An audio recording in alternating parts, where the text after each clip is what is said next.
Kasi nag-umpisa tayo sa maraming pagpapala ng Diyos.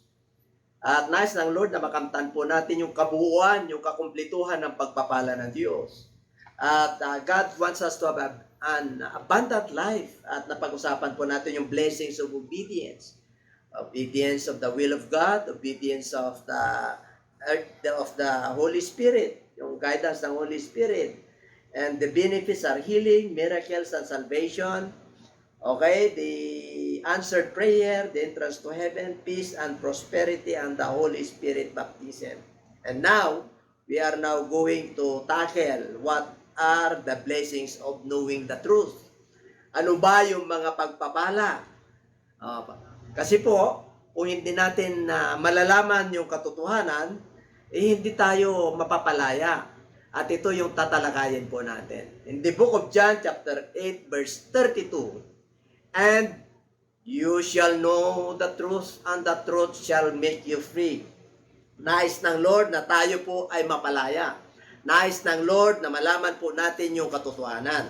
Ano ba ang katotohanan? Mayroon tayong Diyos na nais na mapagpala ang lahat ng kanyang nilalang. Kailangan makikilala natin siya. Hindi lang natin siya makikilala. Kailangan maging kaibigan natin siya. Hindi upang sa magkaganon, ang will niya ay masusunod po natin. Sapagkat sinabi po yan sa John chapter 15, you are no longer called you a servant, I called you a friend, because the friends knows the master, what the master is doing. So ito po yung tatalakayin po natin sa umagang ito. Hindi po kung John chapter 8, yung kabuuan ng chapter 8 po na yan, from verse 1 to 11, para makuha po natin hanggang verse 59 po yan, lalagyan po natin ng apat na topic. The woman caught in adultery, John chapter 8, verse 1 to 11. Ito po yung si Mary Magdalene, na kung saan ang sabi ng mga religious leaders, mga Pharisees, na caught in the act, at ano masasabi niya according to the law of Moses. At sabi ng ating Panginoon, paalala po natin to, na kung sino man nagkasala sa inyo, nang walang kasalanan siya yung unang pupukol ng bato. At wala pong nakagawa nun. Ang ating Panginoon ay wala, sabi niya, magkukundim sa iyo hatol.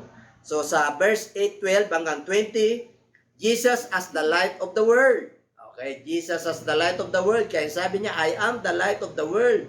The light of life. Siya po yung ilaw ng buhay. Kaya dito po, makikita po natin na nandyan sa verse 8, 24, yung unang verse po natin. Therefore I say to you, that you will die in your sins, for if you do not believe that I am He, you will die in your sins. So ibig pong sabihin, kailangan malaman natin itong pinapangaral ng ating Panginoon sa book of John chapter 8. Nagpakilala na po siya. Okay. Sa mga Pariseo sa verse 8:21, chapter 8 verse 21 up to 30, nagpakilala po siya. Okay, na you cannot go where I am going. Hindi kayo makakasunod kung saan ako pupunta. Pero unahin muna natin itong verse 24. Balikan po natin ang 8:24. Ang nakalagay po roon, okay, you will die in your sins.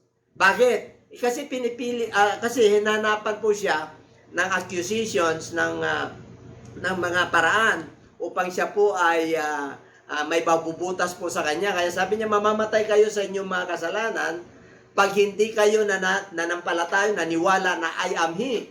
Yung I am He po dyan, sa book of Exodus, yun yung I am that I am. Nagpapakilala po yung Diyos, the God of the Spirit. God the Spirit. Okay, siya yung Ama na nasa langit.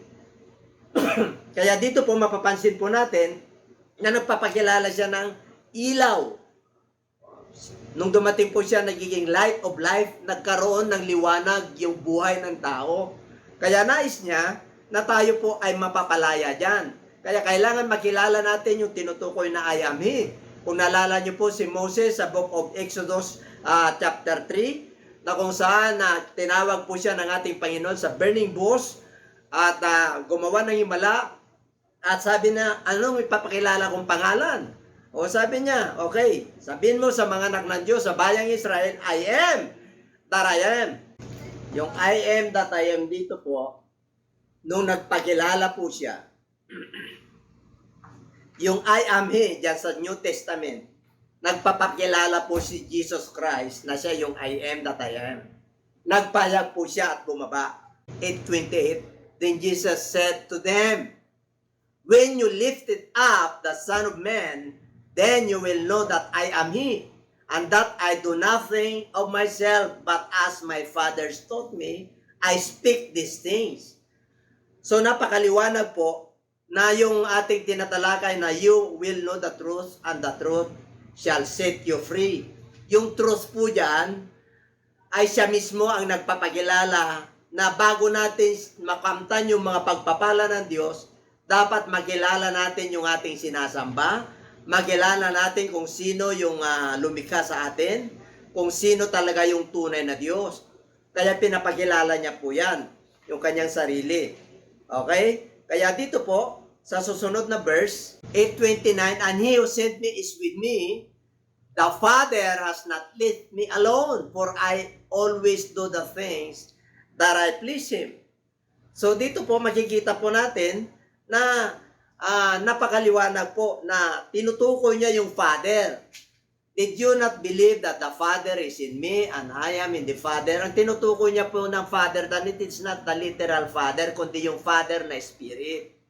Nasa kanya tumatahan. Kaya dapat maniwala sila na siya yung I am He para mapalaya po sila.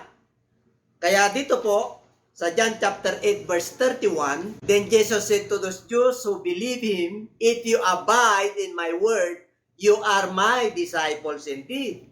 So makausap niya po yan, napakaraming tao po niyan.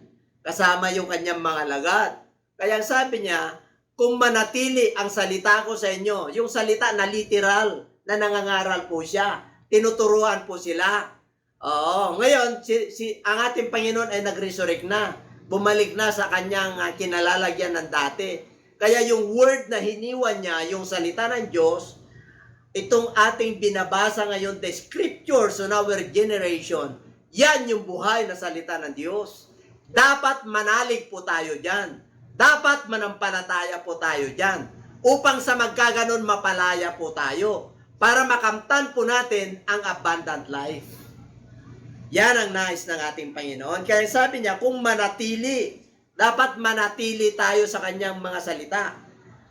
Kung ngayon, mararamdaman mo na buhay ang Diyos sa ating mga buhay kung tayo po ay manalig sa kanyang mga salita. Yung iniwan niyang instruksyon na turo sa mga alagad, yung law, yung kautusan, yung Bible, yung scripture, dapat manampalataya po tayo niyan. Kaya sabi niyan dyan sa John chapter 8 verse 32, and you shall know the truth. Dapat malaman po natin yung katotohanan. Malaman po natin sa puso po natin, sa isip natin, na yung katotohanan ay may Diyos na bumaba po. Upang sa magkagayon, ipahayag niya yung kanyang dakilang kalooban upang tayo po ay mapalaya. Mapalaya saan?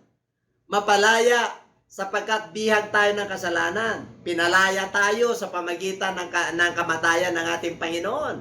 Mapalaya tayo sa poverty, sa kahirapan.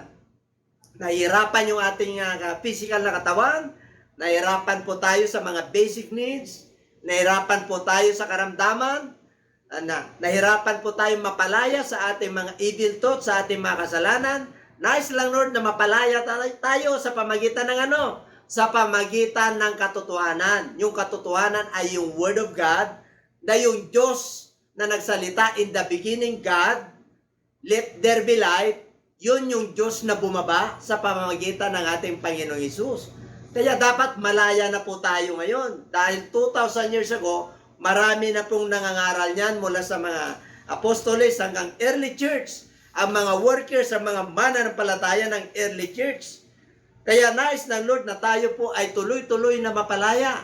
Makamtan po natin yung abundant life, yung blessings of knowing the truth. Kailangan po, lalo na po sa ating panahon ngayon. Pinahintulutan ng Diyos na mangyari ito sa buong mundo upang tayo po ay maghanap ng katotohanan. Ang daming naghanap ng katotohanan. Mapalad po tayo mga mananampalataya na tayo po ay nakatamasa ng mabuting balita, yung gospel ng ating Panginoon. Mapalad po tayo. Pero ngayon, ang ating tungkulin, we must obey. We must proclaim the gospel. Wherever we are, wherever we go. Kaya nga, babalik po tayo sa Matthew 28, Go ye therefore into all the world. Gospel po ang sikreto para malaman mo ang katotohanan, para mapalaya ka sa mga kasalanan, sa gawa ng kaaway, sa gawa ng mundong ito. Nais ng Lord na mapalaya po tayo para sa magkaganon yung katotohanan na yan ay mapapasa atin yung mga pagpapala ng Diyos. Kaya sabi niya sa John chapter 8 verse 34, Jesus answered them, most assuredly, yung Diyos na nagpahayag, nagkalaman ng ating Panginoon upang sa magkaganon, yun ang ialay niya sa krus ng Kalbaryo para mapalaya po tayo. Para yung ating relasyon sa ating Diyos ay makatotohanan, yung ating pagsamba sa Diyos ay totoo. Kaya ang sabi niya sa John chapter 4, di ba? Ito na yung panahon at oras na ang Panginoong Diyos ay naghanap, nasasamba sa Kanya ng Espiritu at katotohanan. At ito na yung panahon. Ito na yung pagkakataon ng bawat isa. Sapagkat naabot na ang Diyos, ang gospel ng ating Panginoon sa buong mundo sa pamagitan po ng ganitong mga platforms. Kaya mapalad po tayo, kaya ina-assure ng ating Panginoon, most assuredly, I say to you, whoever commits sin is a slave of sin. Nais ng Lord na mapalaya na po tayo sa hindi natin may surrender, may suko na kahinaan po natin. Kailangan po natin na datnan tayo ng Diyos na banal, walang kapintasan, sapagkat ang kukunin ng Diyos, ang irarapture ng ating Panginoon ay yung banal. Sinabi niya po yan. Hindi tayo pwedeng makasama ng ating Panginoon na hindi banal. Ang Diyos natin ay banal. Kaya nga sinabi niya, be ye therefore holy, because the Lord our God is holy. Be ye therefore perfect, because our Lord our God is perfect. O bagamat na may plus tayo at kahinaan, tuloy lang. Ayaw niya na tayo po ay magiging naalipin po tayo ng kasalanan. Nais ng Lord na mapalaya po tayo. Kaya titiyakin ko sa inyo, pagkatapos po nito, ay mapapalaya po tayong lahat ng ating Panginoon. John chapter 8 verse 43, why do you not understand my speech? O bakit hindi nyo naintindihan ang aking mga pinagsasabi? Because you are not able to listen to my word. O, kita nyo po. Maraming hindi pumapansin sa salita ng Diyos. Maraming hindi pumapansin sa scripture, sa kasulatan, sa Holy Bible. Ayaw nilang pakinggan. Parang nauumay na po sila. Hindi nila alam na ang nagpipigil sa kanila ay ang kaaway, yung kanilang mga sarili. Upang sa magkaganon, hindi nila maabot yung mga pangako ng Diyos. The blessings of obedience, the blessings of knowing God's truth, the blessings of obeying God's will, and the obedience of knowing the truth. Nais ng Lord na mapagpala po tayo. At hindi po, kaya nais niya na kailangan we must listen diligently sa kanyang salita. John chapter 8 verse 44, you are of your father the devil. Bakit? Hindi sila nakikinig eh. And the desires of your father you want to do. Yung will nila kanilang sinusunod. He was a murderer from the beginning and does not stand in the truth because there is no truth in him. When he speaks a lie, he speaks from his own resources, for he is a liar and the father of it. Okay. Kaya pag wala kang salita ng Diyos, hindi ka nananalig sa salita ng Diyos, mapupunta ka dyan. The father of lies. Akala mo totoo yung tinatahak mo. Bakit? Hindi mo alam kung sino yung katotohanan. Hindi mo alam kung sino yung dapat sambahin, yung tunay na Diyos na lumikha sa atin lahat. Yun yung nais ng Lord para mapalaya po tayo. Para hindi tayo tawagin na ang ating Ama ay ang kaaway. The beginning. In the beginning, di ba? Wala nang katotohanan sa Kanya. Sapagat He is the father of lies. Kaya nais ng Lord na mapalaya po tayo. Okay? upang sa magkaganon, makuha natin ang mga pagpapala ng Diyos. Ako po'y naniniwala na ayan ang hinahanap sa huling panahon. Napakaganda ngayon ang mangaral ng salita ng Diyos. Talaga namang sagana po, very fertile ngayon ang mga puso ng tao. Ang soil, ang good ground, sapagkat hinahanap na ng mga tao ang katotohanan para sila ay mapalaya, para gagana kanilang buhay, para mapagpala po sila. Hallelujah! Ang kanilang magiging mga evil na kaisipan ay magiging maayos. They have the mind of Christ. At yan ang gusto ng ating Panginoon. In the book of John chapter 8 verse 56. Ito po, hinahanap na po yan. Jesus and Abraham. Kanina, chapter 8, 31 to 47, ito po yung the truth will set us free. Ngayon, John chapter 8, verse 48 up to 59, Jesus and Abraham. Ano sabi niya? Your father Abraham rejoiced to see my day, and he saw it and was glad. Kaya yung mga Hudyo po, nagtaka po sila. 50 years old pa lang ito. Si Abraham, descendant namin. Hindi sila naniniwala sa kanya. Kasi, si Abraham po ang father of faith. Siya pang tumawag sa kanya. Kaya, pinagpala po siya nang tawagin niyang Abraham at Sarah, hindi na Abraham. Ganon din po tayo, mga mananampalataya. Pag tayo po ay binihisa ng Lord, ng kanyang kapangyarihan, tayo po ay nagkaroon ng spiritual birth, born again, ay malalasap niyo po yung sinasabi ng banal na kasulatan na I have come that they might have life, life more abundantly. John chapter 8 verse 58. Jesus said to them, most assuredly I say to you, before Abraham was I am. Grabe po. Before Abraham was I am. Lalo silang nagalit. Babatuhin po siya. Kaya lang hindi pa niya oras. Kaya sabi niya, tinitiyak ko sa inyo. Bago si Abraham, I am He. Ibig sabihin, I am that I am. I am the Father who created the universe, the heaven and the earth. I am the one who created human beings or men. Yan ang ibig sabihin ng ating Panginoon. And what are the benefits? Ito, magaganda po ito. Ano yung mga pakinabang po natin? Pag nalaman natin ang katotohanan. Letter A, will be set free. Ayan. Will be set free. Talagang layang-laya ka. Bakit? Ikilala mo na yung Diyos mo eh. Meron ka ng relasyon sa Diyos na lumikha sa atin. Kaya mapapalaya po tayo. Sa tayo papalayain, naku, nais ng Lord ang abundant life. Malaya tayong gumawa ng mabubuting bagay sa kalulugod ng ating Panginoon. Hindi po yung malayang gumawa ng kasalanan. Ayaw ng Diyos yun. Hindi yung malayang abusuhin natin yung biyaya ng Diyos. Ayaw ng Diyos yun. Kaya ang nais ng Lord, tayo po ay malayang malaya. Will be set free. Talagang malayang malaya po tayo. Ginagamit ng Diyos. Maraming ginagamit ng Diyos na man of God. So, nais ng Lord na magiging malaya po tayo. Letter B, will be saved. Nais ng Lord na maligtas po tayo. Tayong lahat.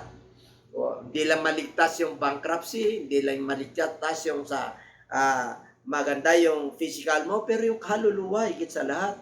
Kasi yun po yung eternity. Will be saved. Ephesians 1:13. Anong sabi po riyan? In Him you also trusted. Saan ba tayo nagtitiwala? After you heard the word of truth. Ano yung word of truth? Yung mga turo ng ating Panginoon at yung itinuro mga lagad at yung iniwan na scriptures. Ito yung word of truth. The gospel, your salvation. In whom also, having believed, you were sealed with the Holy Spirit of promise. Pangako yan. Pag nanampalataya ka, tinayuan mo yan, mayroon kang sealed. Sealed na ikaw ay maging anak ng Diyos. Pag sinabing sealed, protektado ka, silyado ka. May marka ka. Kaya hindi makakapenetrate ang gawa ng kaaway. Malayo pa lang ang demonyo, alam niya na anak ka ng Diyos. Yung iba, alam niya na mayroon siyang mga kampon. Mayroon ding tatak yan. Tatak ni Antikristo. Tatak ng gawa ng 666. Yung mga tatak na yan. Kaya sa huling panahon, sa panahon natin ngayon, nako, very normal na po ang mga tatakan ngayon.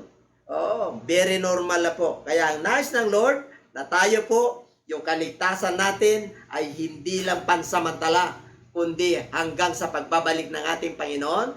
Kailangan ingatan natin yan. We must treasure the salvation that God has granted to us. Grabe po yan, privilege po yan. Okay? And letter C, will be sanctified. Alam niyo po, ang nais ng Lord will be sanctified. Sanctify them by your truth. Your word is truth. Pakabanilin mo sila ng iyong katotohanan. Ang katotohanan po dyan, na yung mga pinangaral ni Jesus Christ ay galing sa langit. Ay sabi niya, kayo ay nasa baba, ako'y nasa taas. Kaya hindi sila makapaniwala sa kanya, kaya nag-aalinlangan sa kanya. Magiging yung mga lagad niya, nag-alinlangan din eh. O, tumibay lang po sila when they were imbued by the power of the Holy Spirit. Nung natanggap po nila yung pangako ng Lord, kaya sanctify them by your truth. Your word is truth. Napakalaga po yung iniwang instruction ng ating Panginoon kasi yun mo makilala yung katotohanan na yung Diyos na Espiritu, ang katotohanan na si Jesus Christ na Panginoon na bumaba, inala niya yung kanyang sarili, ang kanyang buhay para sa lahat, para matubos po tayo at maligtas tayo. Yun ang totoo doon. At ano pang totoo? Na nais niya na pakamtan natin yung buhay na walang hanggan. Ano pa yung totoo? Na magkaroon tayo ng abundant life. Ano pa na ang totoo? Na tayo po ibabalikan ng Diyos. Kaya manalig po tayo sa kanyang salita. Kasi babalikan tayo eh. Ang ginagawa ng ating Panginoon yun sa John chapter 14, nagpe-prepare po siya ng mansion para sa atin. Grabe. Grabe ang Diyos natin. Kaya mapalad ka kapatid. No? Pinabanal na tayo ng ating Panginoon. Grabe ang ginawa ng ating Lord. Dami tayong makahinaan. Dami tayong makapalpakan sa buhay. Pero dahil sa kanyang dakilang pag-ibig, pinabalal niya tayo sa pamagitan ng kanyang salita. Kaya maniwala tayo dyan, manampalataya tayo dyan, sumunod po tayo dyan. Letter D, will be purified. Nako, dalisay na puso talaga ito mga kapatid. 1 Peter chapter 1 verse 22. Since you have purified your souls in obeying the truth, through the Spirit and sincere love of the brethren, love one another fervently with a pure heart. Ano raw ang requirement? Na magkaroon ng dalisay na puso. Sincere love of brethren. No, gusto ng Lord yung ating pag-ibigan na magkakapatiran ay totoo, hindi plastic.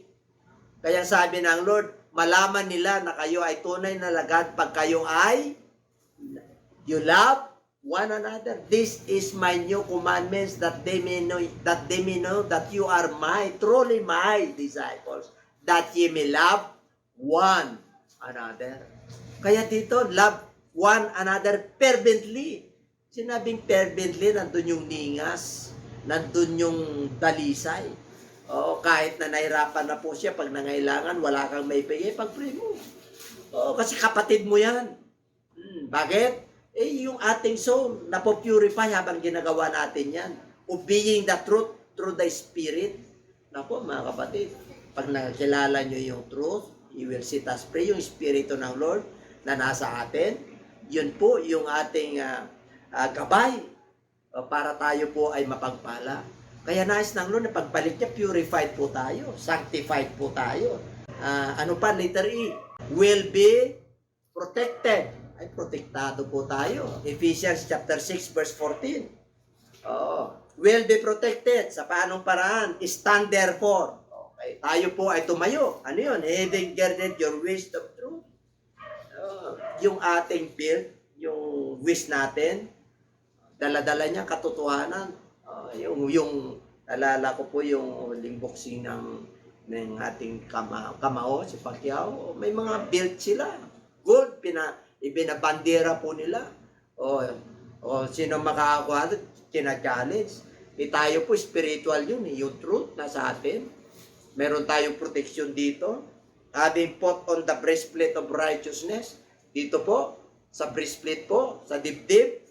Pero mo yung katwiran ng Diyos nandyan. Hallelujah. Kaya ang sabi niya, put on the whole armor of God that ye may be able stand against the wiles of the devil. Oh, mga palaso ng kaaway. Kasi may shield of faith tayo eh. Meron tayong breastplate of righteousness. Yung righteousness ng Lord, nandito eh. Hindi ka pusong mamon, yung emotion mo, pag kinukutya ka dahil sa yung paglilingkod, kasama yon yung persecution, meron kang breastplate of righteousness. Meron kang build of truth. Naka-build sa'yo, girded your waist with truth. Kaya protektado po tayo. Helmet of salvation. Ito po, yung ating pag-iisip, hindi ka mag-alala. You know why? Because you're protected. You have the helmet of salvation. You have the mind of Christ. And you have the sword of the Spirit. Alam niyo, pagka-anak ka ng Diyos, hindi ka pabayaan ng Lord eh. Protektado ka ng lahat. Pero mayroon kang armas. Ano yun? The sword of the Spirit. Yun lang yung pang-opensa mo. Lahat yung depensa, yung breastplate of righteousness, yung wisdom with truth, lahat po yung shoes po natin, ay yung helmet of salvation, ang inyong pag-armas mo, yung Word of God, sabi ng Lord, the Word of God is the sword of the Spirit. Yan po yung tabak ng Espiritu. Hindi natin nakikita ang demonyo. Pero nararamdaman natin na may demonyo. Minsan may nagbubulong sa atin. Pag na-overcome ka ng emotion mo, magkakaroon ka ng breakdown, hindi ka mapagkatulog. Tumawag ka sa Diyos. Bakit? Protektado ko eh. Lalo na pag mananampalataya ka, protektado ka. Inassure ng Lord yun eh, sigurado ka. Letter F, will have a position. Ano ba yung mga positions po natin? Letter F na po tayo. Will have positions. Okay? Proverbs 23, verse 23. By the truth, and seal it not. Also wisdom and instruction, understanding. Ano raw ang babili natin? Yung katotohanan. Ano yung katotohanan? Bilin mo yung time ng Lord. Mag-aksaya ka ng panahon mo sa Diyos para magiging deeper relationship mo, malalo mo siyang makilala. Yun yung expense po natin. By the truth, ibig sabihin huwag kang manghinaya sa ginagawa mo, lalo na pag sumusunod ka, naglilingkod ka sa Lord, punta ka sa prayer meeting, punta ka sa ganitong platform, nagiginig ka, hindi wasted yan. Hindi sayang yan. By the truth yan. Binibili mo yan. Kasi mahahalagang bagay yan. You value your time. You value your life. Because your life is valuable in the sight of the Lord because it preserves your soul. Preserve ba? Anak ka ng Diyos. We are the children of God. Do not seal it. Huwag mong ipagpalit yan sa anumang bagay. Ano yun? Yung wisdom na nakuha natin? Ano pa yung instruction na nakuha natin? At yung understanding na nakuha natin? Huwag natin ipagpapalit yan sa mundong ito, sa karir mo, sa kayamanan mo, sa pamilya mo, sa asawa mo, sa mahal mo sa buhay. Kaya nga, ang napakapalad natin, bakit? Mahalin mo ang Diyos higit sa lahat. That's why the foremost and the greatest commandment of God is love Him with all your heart, with all your soul, with all your strength, and with all your mind. And the second is, loving others the same way you love yourself. Pangalawa lang po yung kasi ang Lord ang nakakalam ng lahat ng bagay. Ang Lord natin ang nakakalam ng future natin, future ng pamilya natin. Grabe. Kaya siya ang unang mahalin mo. Kumpletuhin mo yan. Masisit free ka. Mapapalaya ka. May susuko mo yung hindi mo may suko. Hindi ka nakakapag-receive ng Holy Spirit. Yan. Pag napalaya ka, marireceive mo na yan. Kasi pangako ng Lord yan. Kaya sabi ng Lord, by the truth. Ito. Bumibili tayo ng katotohanan. Bakit? Busy tayo eh. Bakit? Dami natin dapat gawin. Pero bumibili po tayo ng katotohanan. And seal it not. Do not seal it. Why? Huwag mo i-compromise yan. Bakit? Nandun ka na eh. Nandun ka na sa katotohanan eh. Pinalaya ka na eh. Nandun ang pagpapala ng Diyos. Ang pagpapala rito, hindi nababase sa marami kang possessions. No. Hindi po. Ang tunay na kayamanan ay kayamanan panlangit. Sapagkat ang kayamanan panlangit ay hindi nabubulok, hindi nananakaw, hindi kinakalawang. For where your treasure is, there your heart will also. Kaya kung ang heart mo nasa Lord, love Him with all your heart, ay panigurado ka na kapatid. Hallelujah. Okay? Litera G. Ito matindi to. malalaman mo kung sino ang katotohanan at ang katotohanan ang magpapalaya sa iyo. You will know the truth and the truth shall set you free. Tingnan natin, will know Jesus Christ. Nakikilala mo talaga si Jesus Christ eh. John chapter 14 verse 6, Jesus said to him, I am the way, the truth, and the life. No one comes to the Father except through me. Ito po yung kanyang alagad. Nagtanong si Thomas dito. Oh, saan ka pupunta? Di namin alam kung saan ka pupunta. Una si Peter sa bago mag chapter 14, sa last verse ng chapter 37, chapter 13, sa last verse nun. Nagtanong din si Peter eh. Tapos nagtanong, ano sabi ng Lord? Oh, sinabi ni Kristo, I am the way. Oh, siya lang yung daan. Siya lang yung totoo. Yung katotohanan nyo ngayon na magpapalaya sa atin. Na siya yung Diyos. Hindi lang siya anak ng Diyos. Siya yung Diyos. Hindi lang siya anak ng Diyos. Hindi lang siya Diyos. Siya yung banal na Espiritu na nasa tumatahan sa atin. Na yung sinabi niya sa kanyang mga lagad, wait for the promise in Jerusalem. Then I will imbue the power. Susukloban kayo at bibihisan ko kayo ng kapangyarihan. Hintayin nyo yung pangako ng Ama. Bakit? Iumakyat na siya. Siya na yung Ama. Nag-resurrect na po siya. Kaya nung tumawag po sila, Our Father who art in heaven, yung Amang nasa langit ay si Jesus Christ. Kaya wala nang makakapunta sa Kanya. Kaya yung iba, nakakalungkot. Hinahanap pa nila yung Ama. Ang dami nang ama ng kasinungalingan. Kababasa lang natin sa John chapter 8. Your father is the devil, the murderer since the very beginning. Because he's the father of all lies. Oh, kaya pagka hindi nyo tinanggap na si Jesus Christ, yung Amang nasa langit, ay bumaba at wala nang pagtatalunan pa, at siya lang ang nakaupo ngayon, ay, sorry to tell you, siya yung nasa scripture na Diyos Ama. He is the everlasting Father. Siya yung ipapanganak na God is with us, the Emmanuel in the New Testament. Siya yung regalo ng Diyos. Kaya pag tumatawag siya na my Father is greater than I, ibig sabihin, yung kanyang pagka-Diyos ay hindi niya ibig sabihin na wala sa kanya. Kaya sabi niya, the Spirit of the Father is in me. Oh, yung kanyang patutuo ay yung Father kasi kailangan may patutuo siya habang Panginoon siya sa lupa. O, babanggitin niya yung Amang nasa langit. Kasi Diyos siya, kaya niya maging tao, magkatawang tao. Ikaw nga na tao, sinabi mo pag nagdadala ka ng salita ng Diyos, maliit na Diyos ka eh. O, sinabi yan ng kasulatan. Eh lalo na yung Diyos, hindi kayo naniniwala. Kaya niya, wag niyong limitahan ang Diyos na gumawa ng langit at lupa. Bakit? Eh sinabi niya eh. Kaya nga kinrucify siya eh. Kaya nga ang kaso niya, blasphemy. Bakit? Sinabi niya na, no one comes to the Father but through me, except through me. Meron pa bang ibang Diyos? Kaya, will know Jesus Christ. Paano mo makilala si Jesus Christ? Yung good news, yung gospel. Para magkaroon ka ng relasyon sa ating Panginoon. Ipinapangaral noong pa 2,000 years ago hanggang ngayon. Kaya sabi ni Apostol Pablo sa Romans chapter 1 verse 16 up to 17, for I am not ashamed of the gospel of Christ. Romans 1:16, next slide please. For I am not ashamed of the gospel of Christ. Hindi ko kinahiya yung mabuting balita kay Kristo. Why? For it is the power of God unto salvation for everyone who believes. Ano yan? Kapangyarihan ng kaligtasan eh.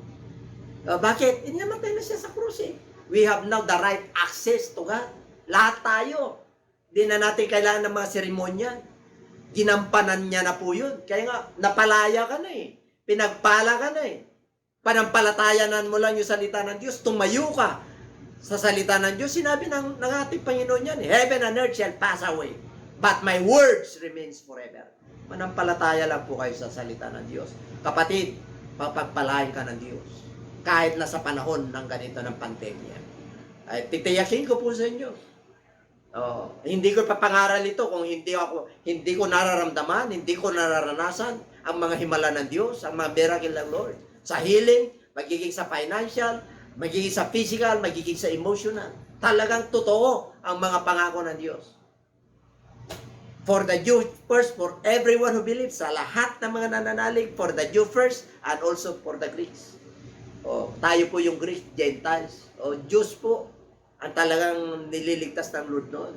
Pero nung dumating po siya, yung mukha ng Lord nasa atin. There is a number of Gentiles going to heaven. Panahon po natin ngayon, samantalahin nyo na po, mga mananampalataya, mga manunood. You know why? Because the righteousness of God is revealed from faith to faith. As it is written, the just shall live by faith. Mga mananampalataya, living by grace is living by faith. Ang matuwid daw, mga anak ng Diyos ay nabubuhay sa pananampalataya. Panahon ng pandemya, hinahanapan po tayo ng pananampalataya ng Lord. Confirm in the book of Luke chapter 18 verse 8. Meron pa ba kaya akong datdan ng may pananampalataya? Kaya tayo ay may ganito to encourage us para sa magkaganon lalakas po tayo. Mga mananampalataya, do not be conformed in this world. Huwag nating yung ating isip sa mga nangyayari. You are righteous. You must live by faith. Because the just shall live by faith. Mananampalataya ka na eh. Righteous ka na eh. Huwag ka makisawsaw dyan. Hayaan mo, mangaral ka, manalangin ka, mag-Bible study ka, mag-share ka ng Word of God sa pamagitan ng platform, sa pamagitan po ng social media. Dahil may mga hawa na, protektado ka ng Diyos. Hallelujah. John chapter 16 verse 13. However, sinabi ng yung ayabiya si Jesus Christ. The Spirit of Truth. Siya lang po yung katotohanan. Wala na makakapunta sama, siya lang. Has come, He will guide you into all the truth. Napakaliwanag po. Siya ang gagabay sa iyo sa buong katotohanan. Kaya huwag kayong titigil sa pagsunod sa kalooban ng Diyos. Bakit? Unti-unti dadaling ka sa buong katotohanan. Sinabi niya eh. Guide you into all the truth. Kaya mga mananampalataya na hindi nyo pa kilala si Kristo, yung kanyang pagka-Diyos, yung kanyang pagka-Panginoon, at sa yung generation natin ng ministry niya ng Holy Spirit, at siya yung magra-rapture sa atin, unti-unti sa pamagitan ng social media, makikilala nyo na kumpleto yung Diyos natin. Siya yung Ama, siya yung Anak, at saka yung Holy Spirit, at saka yung babalik para kunin po tayo. Kasi, pa-worse ang panahon po natin ngayon. Wala kayong napuna. Itong virus na to, mayroon ng variant, at hindi. Mayroon na naman yan. Hindi titigil yan. Bakit? Para sa hula yan. Para to confirm the prophecy sa Revelation chapter 13. Para magiging literal na yung tatakan sa noo at saka sa right hand. Hindi na yung sa temperature. Pero wag kayong mag-alala. Bakit? Mahal tayo ng Diyos. Hindi ka bibigyan ng Diyos ng pagsubok na hindi mo kaya. Mga mananampalataya, ang pangako ng Diyos, babalikan ko kayo eh. Naghahanda ang Panginoong Hesus ngayon ng ating sisidlan sa mansyon, sa langit. Babalikan niya tayo. Kung saan daw siya naroon, doon din tayo. Pangako ng Diyos yan. I will wipe away your tears. Pero mo makakaharap mo ng ating Panginoon. Tapos pupunasan. Huwag ka nang iyak dito. Bakit? Wala ka ng miracle rito. Yung glory ko, yung shining glory ko, libre yun. Ako yung living water. Wala nang nawasa dito. Libre na. Yung fruit of life na hindi nakuha nila Adam, nandito na. Yun yung pangako ng Diyos. Yun yung gusto ng Lord na makuha po natin. Kaya sabi niya, He will guide you in all the truth.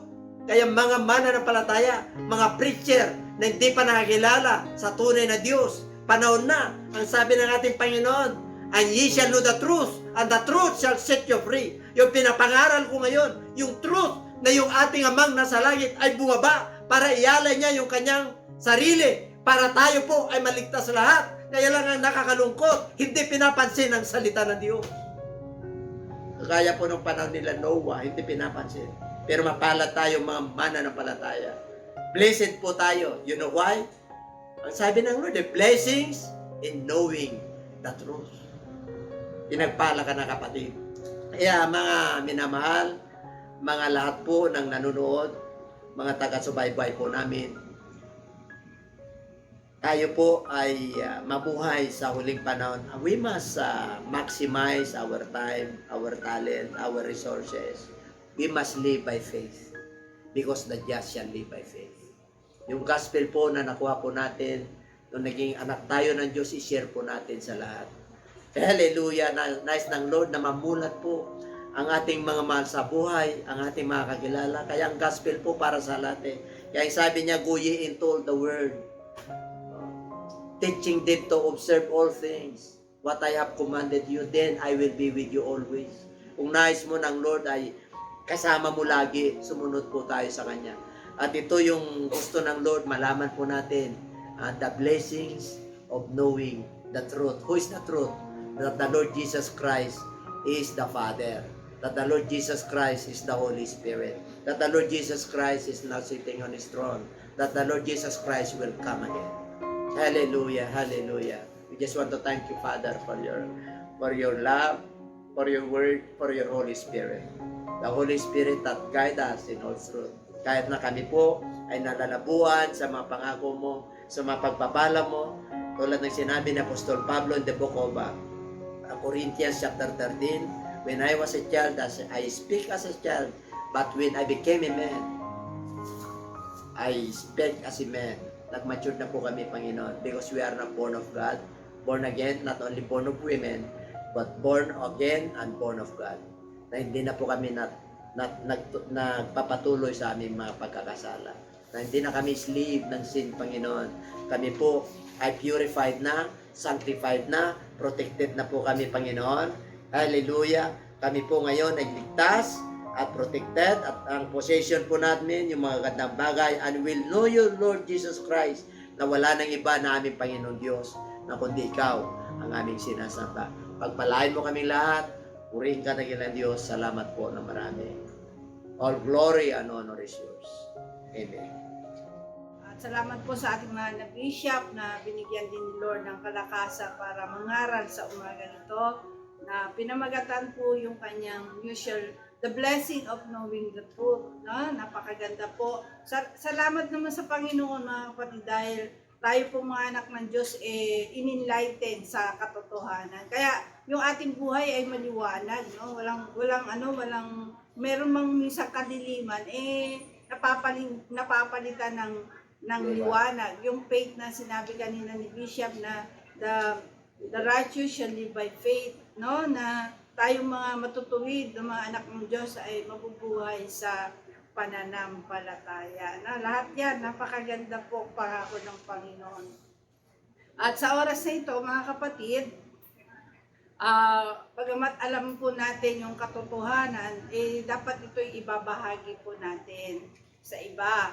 At ito pong katotohanan na ito, siyang magpapalaya po sa kanila. Kagaya ng ginawa ng Panginoon, hindi po natin ipinagkakait ang katotohanan ito. Kaya kahit sabihin nila na yung ating pangangara para daw formulated, okay lang. Kasi ang truth po ang magpapalaya sa kanila. Kasi ang taong nabubuhay po sa katotohanan, masasaya po yan eh.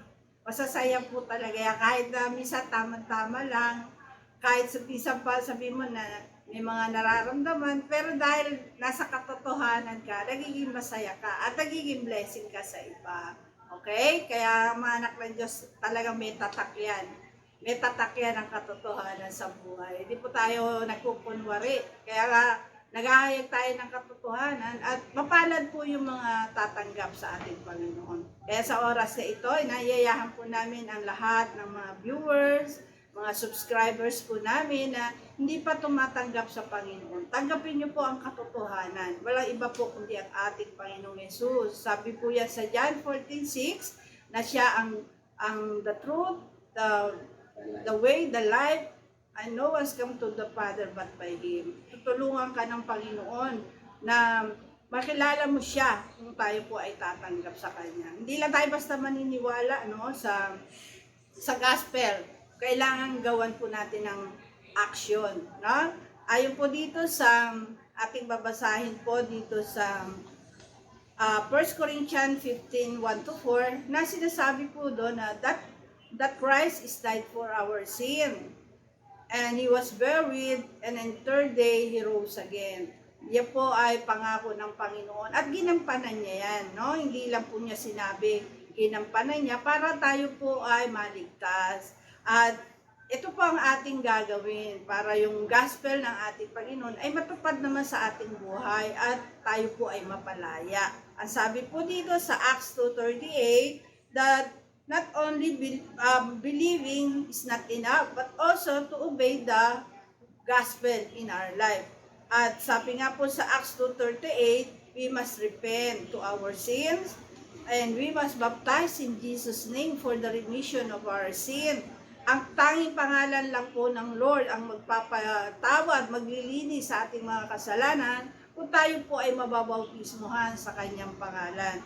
At ang pangatlo po, bibigyan po tayo ng kaloob ng Holy Spirit. Ang sarap po nun, nung ma-experience po na binigyan kayo ni Lord ng Holy Spirit, kasi yun po ang gagabay sa inyo sa buong katotohanan. Maging ang pinakamalalim na panukala ng Diyos, malalaman ninyo dahil may Holy Spirit po kayo na siyang maggagabay po sa atin at mag-i-enlighten sa ating katotohanan. Kaya sa oras na ito, inayayahan ko po at tanggapin po natin ang ating Panginoon bilang Savior and Lord sa ating buhay.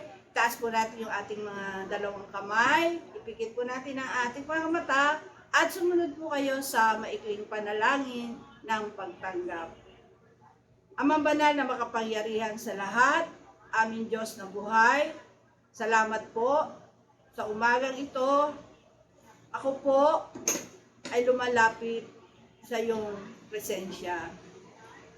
Kilala mo po ako, Panginoon. Patawarin mo po ako sa aking mga pagkakasala na nagawa laban sa iyong harapan. Patawarin mo po ako, linisin mo po ako, at gawin mo po akong karapat-dapat na maging anak mo. At sa oras na ito, tinatanggap kita bilang Panginoon at sariling tagapagligtas sa aking buhay. Tinatanggap kita bilang kaisa-isang Diyos. Pagarian mo po ako mula ngayon hanggang sa iyong pagbabalik. Tulutan mo po na ako po ay makalakad ayon sa iyong mga plano.